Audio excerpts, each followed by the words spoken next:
Next Chapter Podcasts. Hi, this is Sally Kate Holmes, Managing Director of Next Chapter Podcasts, here to tell you about a pretty cool new offering from our friends at Apollo Podcasts. You can now find the Play On podcasts on Apollo Plus, a creator-owned platform where every subscriber helps audio fiction creators such as us. You can listen ad-free, early access to exclusives, behind-the-scenes supercuts, and more on Apollo Plus. On top of all that, 70% of the revenue on Apollo Plus goes directly to creators. Join Apollo Plus through the Apollo Podcasts app or by going to apollopods.com. Next Chapter Podcasts presents the Play On podcast series, Love's Labor's Lost. Episode 3, Tonguing in French. For the best listening experience, be sure to use headphones or earbuds. And remember, vows are but breath.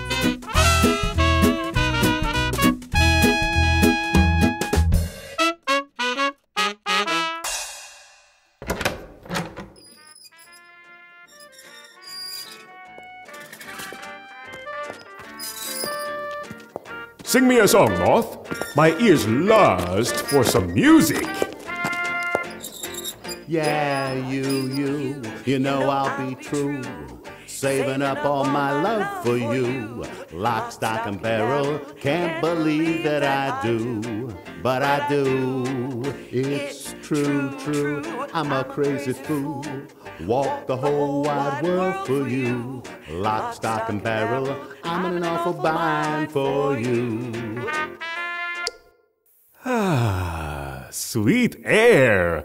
Go, tenderness of years, take this key and release Costard, that dunce. Bring him here at a gallop's pace, for he is to dispatch a letter to my love. Signor, will you win your love with your French tongue? What do you mean, tonguing in French? No, my complete master, but to jig off a tune at the tongue's end. Tippy-toe it with your feet, humor it with the closing your eyelids. Sigh a high note and sing a low note, sometimes through the throat, as if you swallowed love with singing love. With your hat tilted down over the top of your eyes, with your arms crossed on your thin belly vest like a penguin with a stick, or your hands in your pocket like a man in an old painting rocking back and forth. And keep not too long on one tune, but a snipping away. These are suggestions. These are ideas. These will bewitch nice maids and make legends of men that most behave like this. How have you gathered this experience? Oh, by observation. Bring Costard here. He must carry me a letter. The way is short. Away. As swift as lead, sir. Swift as lead? Your meaning seems null. Is lead not a heavy metal, slow and dull? Non-honest, senor, or rather, senor, no. I say lead is slow. You are too swift, sir, to say so. Is that lead slow, which is fired from a gun? I shoot you at Costard. Go! Shoot then, and I flee. A most sharp youth, articulate and free of grace. Ah, by your favor, sweet heavens, I must sigh in your face. Chivalric courage, melancholy has taken your place. Oh, hey. My herald is returned. A wonder, master. Here's a Costard with a broken shin. Some enigma, some riddle. Come, explain, begin. Oh, no eggs, no riddle, no ending, no salve in your letter, sir. Oh, sir, wolfsbane, a plain wolfsbane. No ending, no salve, sir, but wolfsbane. By virtue, you enforced laughter. Your silly thought my spleen. The heaving of my lungs provokes me to ridiculous smiling. Oh, pardon me, my stars. Slippery Costard, I will emancipate you. Oh, marry me to one with French eyes. I smell some ending, some goose in this. By my sweet soul, I mean setting you at liberty and freedom in your person. You are immured, restrained, captivated, bound. True. And now will you be my liberator and let me loose?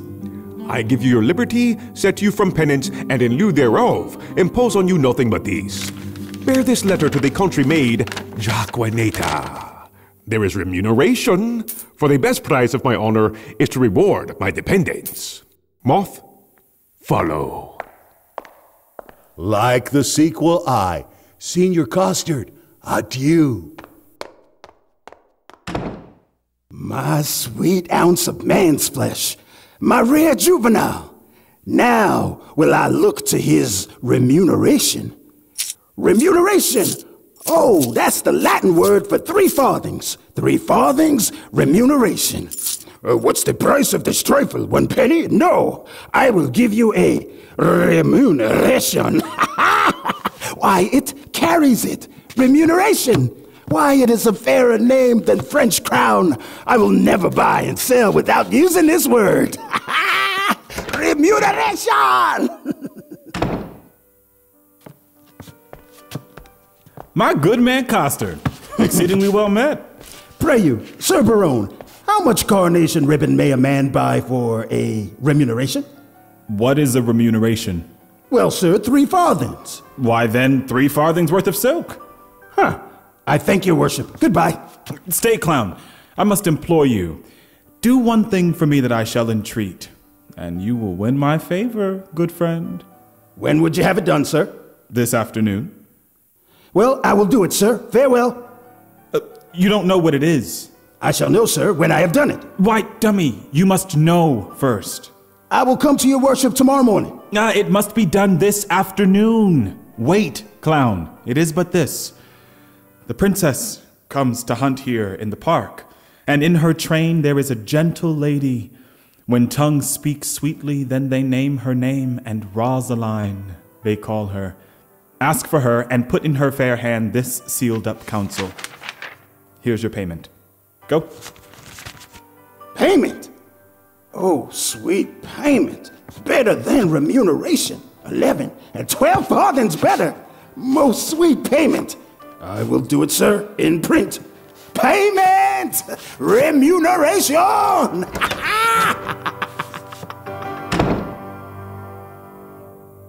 Dear God, I'm in love. I that have whipped love out of men. I a very warden to a lover's sigh.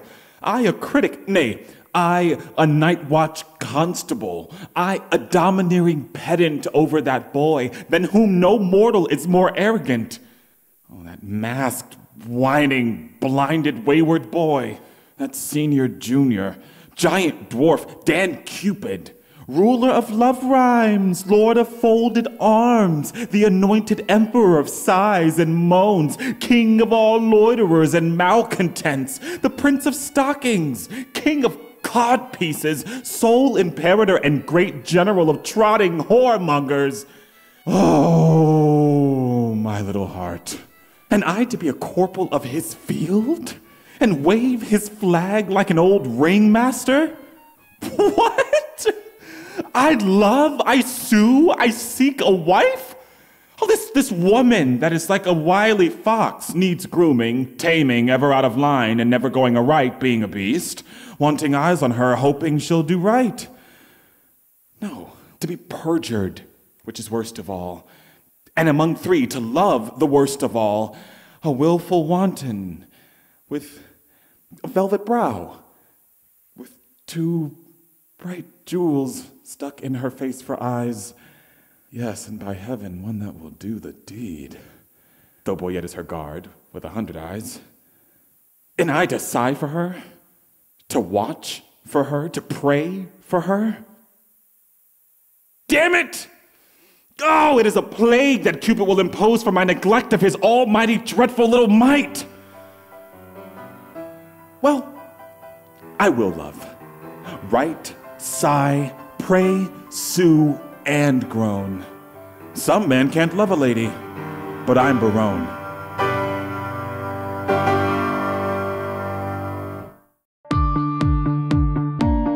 Join Play On Premium to get merch like t-shirts, hoodies, and coffee mugs, ad-free episodes, and bonus content video featuring interviews with the actors, producers, playwrights, and directors who brought it all to life. Go to ncpodcasts.com and subscribe to Play On Premium to support the art and the artists.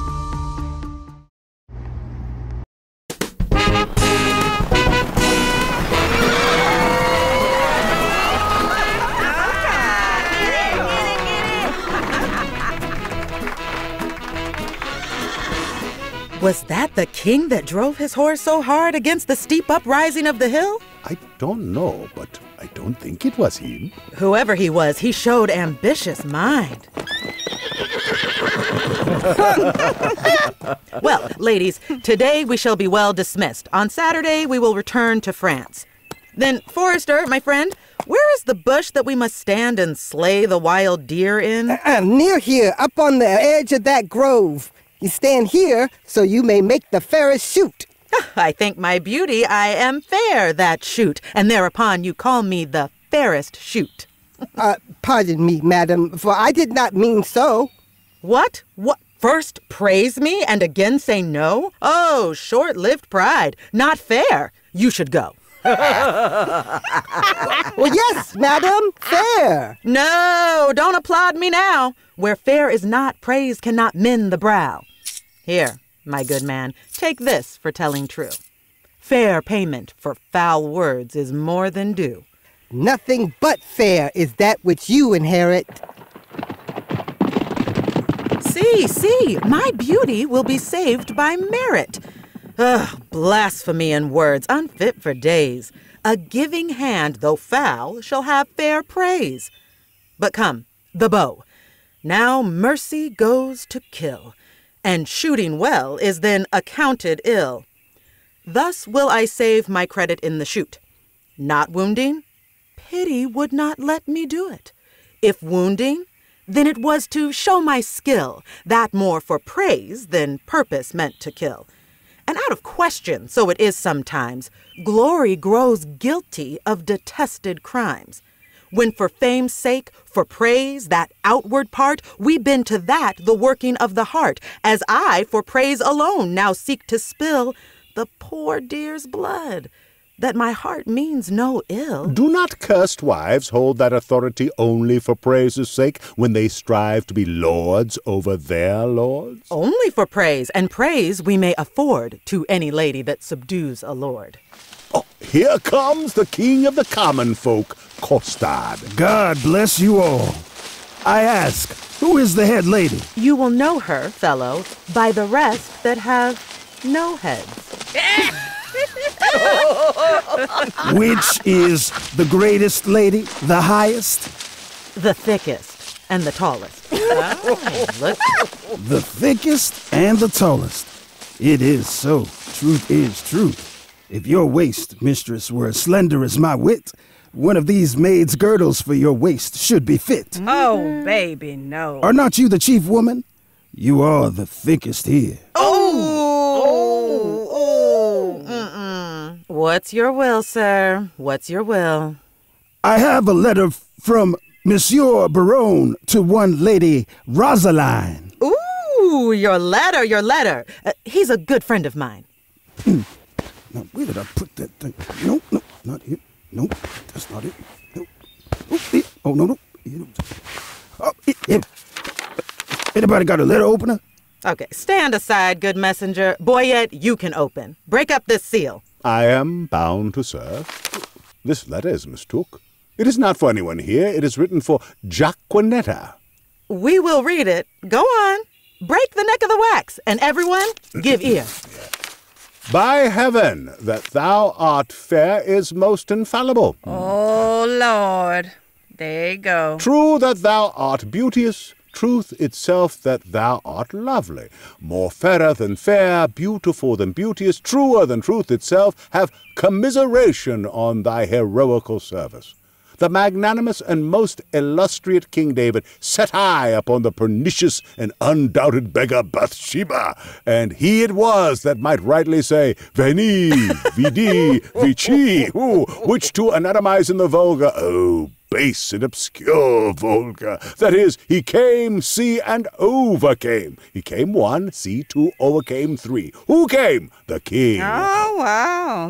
Why did he come? To see. Why did he see? To overcome. To whom came he? To the beggar. What saw he? The beggar. Who overcame he? The beggar. The conclusion is victory. On whose side? The king's. The captive is enriched. On whose side? The beggar's. The denouement is a wedding. On whose side? The king's? No! no, on both in one or one in both. I am the king, for so stands the comparison. Thou, the beggar, for so witness thy lowliness. Shall I command thy love? I may. Shall I enforce thy love? I could. Shall I entreat thy love? I will. What shalt thou exchange for rags? Robes for tittles? Titles for thyself? Me. Thus, expecting thy reply, I profane my lips on thy foot, my eyes on thy picture, and my heart on thy every part. Thine, in the dearest design of industry, Don Adriano de Armado.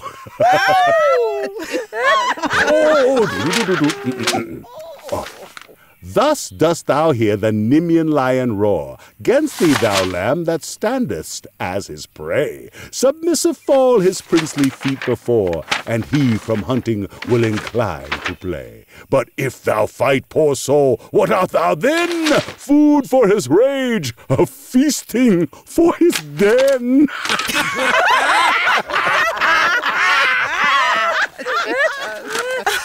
What peacock is he that inked this letter? What vein? What rascal? Did you ever hear better? I am much deceived, but I remember the style. Else your memory is bad. We haven't heard it for a while. This Armado is a Spaniard that keeps here in court, a madman, a deluded one, and one that makes sport to the prince and his bookmates. You, Costard, a word. Who gave you this letter? I told you, my lord. Who was it intended for? From my lord to my lady. From which lord to which lady? From my lord Berowne, a good master of mine, to a lady of France that he called Rosaline. What? Oh. You have mistaken this letter. Come, ladies, away. Rosaline, here, sweet, put up this. It'll be yours another day. Yeah. Who is the shooter? Who is the shooter? Shall I teach you to know? Yes, my continent of beauty. Why, she that bears the bow, finally put off. My lady goes to kill deer, but if you marry, hang me by the neck, if deer that ye miscarry. Finally put on. Well, then, I am the shooter. And who is your shot? If we choose by the combs, yourself come not near. Finally put on, indeed. You still wrangle with the Boyet, and she strikes at the brow. But she herself is hit lower. Have I hit her now? Ugh, must I jest with you in sayings as old as Charlemagne, that men like you might hit it? So I may answer thee with one as old as Guinevere, such that a woman can hit it? You cannot hit it, hit it, hit it. You cannot hit it, my good man. Yeah. If I cannot, if I cannot, another can. How great was that? How both did fit it. A mark incredibly well shot, for they both did hit it. A mark? Hey, look at that mark. A mark, says my lady. Let the mark have a buck in it to aim at, if it may be. Wide of the bow hand. Indeed, your hand is dark. Indeed. He must shoot nearer, or he'll never hit the mark. If my hand be out, then surely your hand is in. Then will she get the best shot by hitting the pin. Oh, come. You talk greasily, your lips grow foul. Aya! She's too hard for you at buck, sir. Challenge her to bow. I fear too much rubbing. Good night, my good owl. By my soul, a fool, a most simple clown. Lord, Lord, how the ladies and I have put him down. Oh, my gosh. How funny my excellent wit, when it comes so smoothly off, so obscenely, as it were, so fit. Armado, on the other hand, ugh. Coming.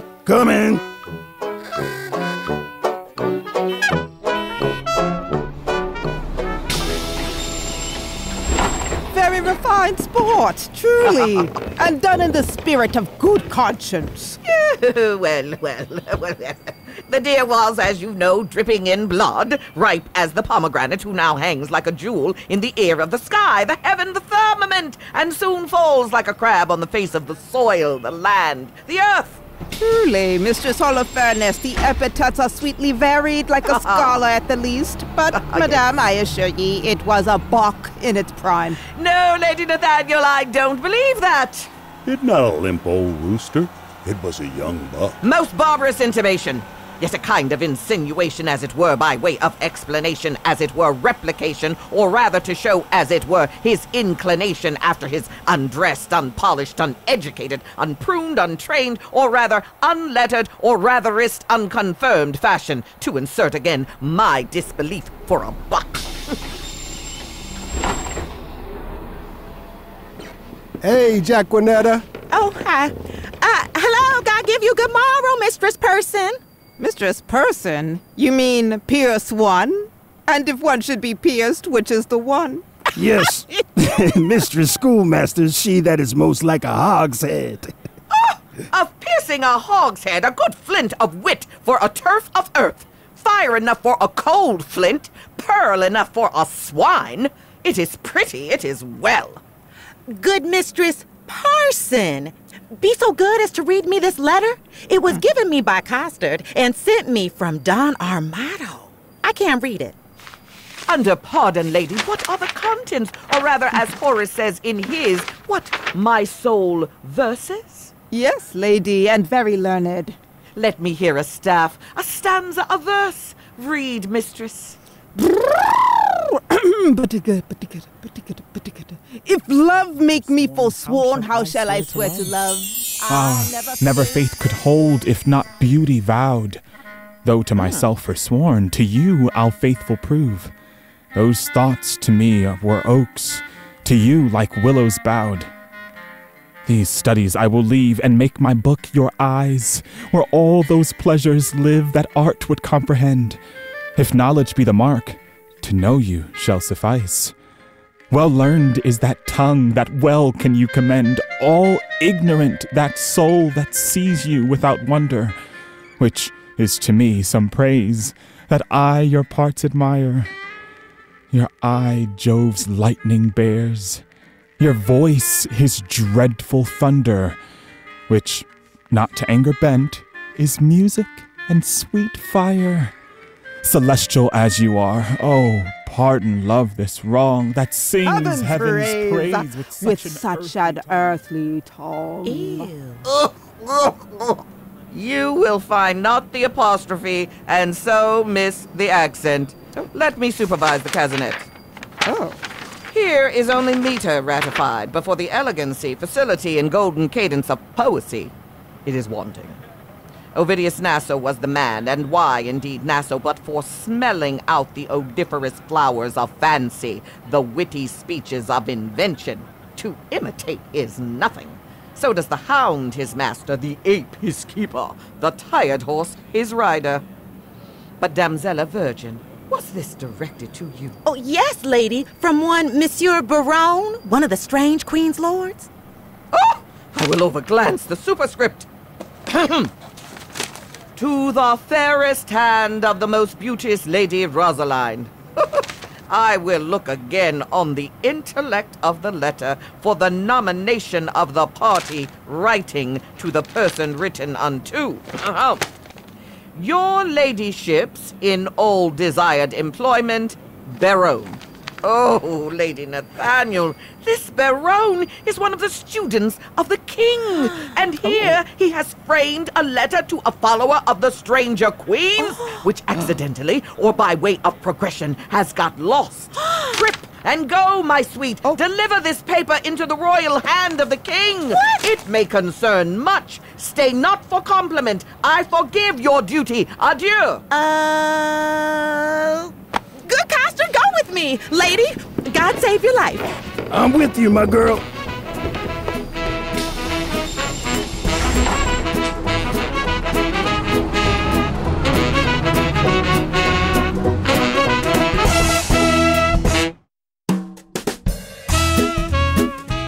The Play on Podcast series, Love's Labour's Lost, was written by William Shakespeare and translated into modern English verse by Josh Wilder.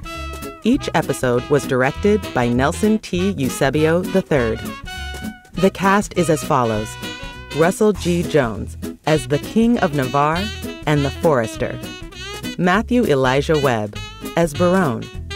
Ashley Bryant as the Princess and Jacquenetta. Tiffany Rochelle Stewart as Rosaline. Tanya Pinkins as Maria, Holofernes, and Himes. Sean Randall as Costard and Dumaine. Brandon Jones as Don Adriano de Armado and Longaville. Walter Coppage as Moth, Boyet, Dull, and Marcaday. Sarita Covington as Lady Nathaniel and Catherine.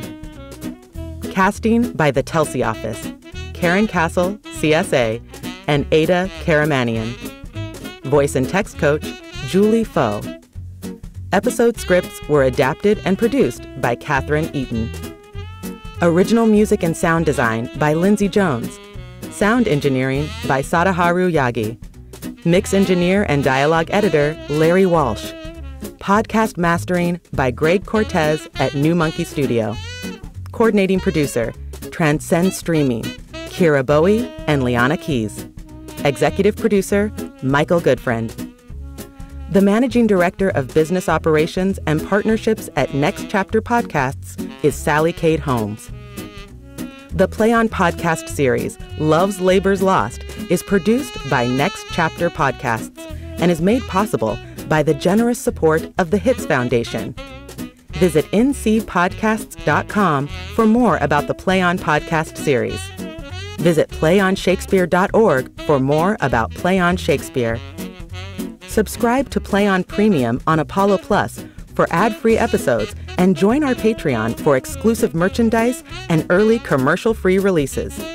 Go to playonpodcasts.com for our bonus content, where you'll find interviews with the artists, producers, and engineers who brought it all to life. And remember, vows are but breath.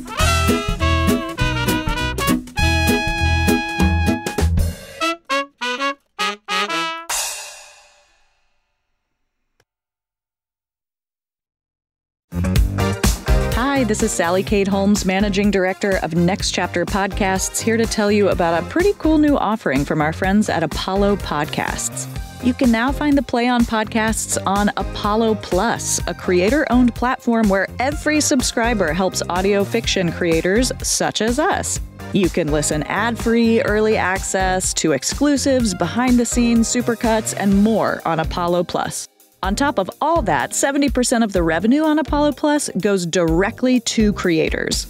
Join Apollo Plus through the Apollo Podcasts app or by going to apollopods.com. Next Chapter Podcasts.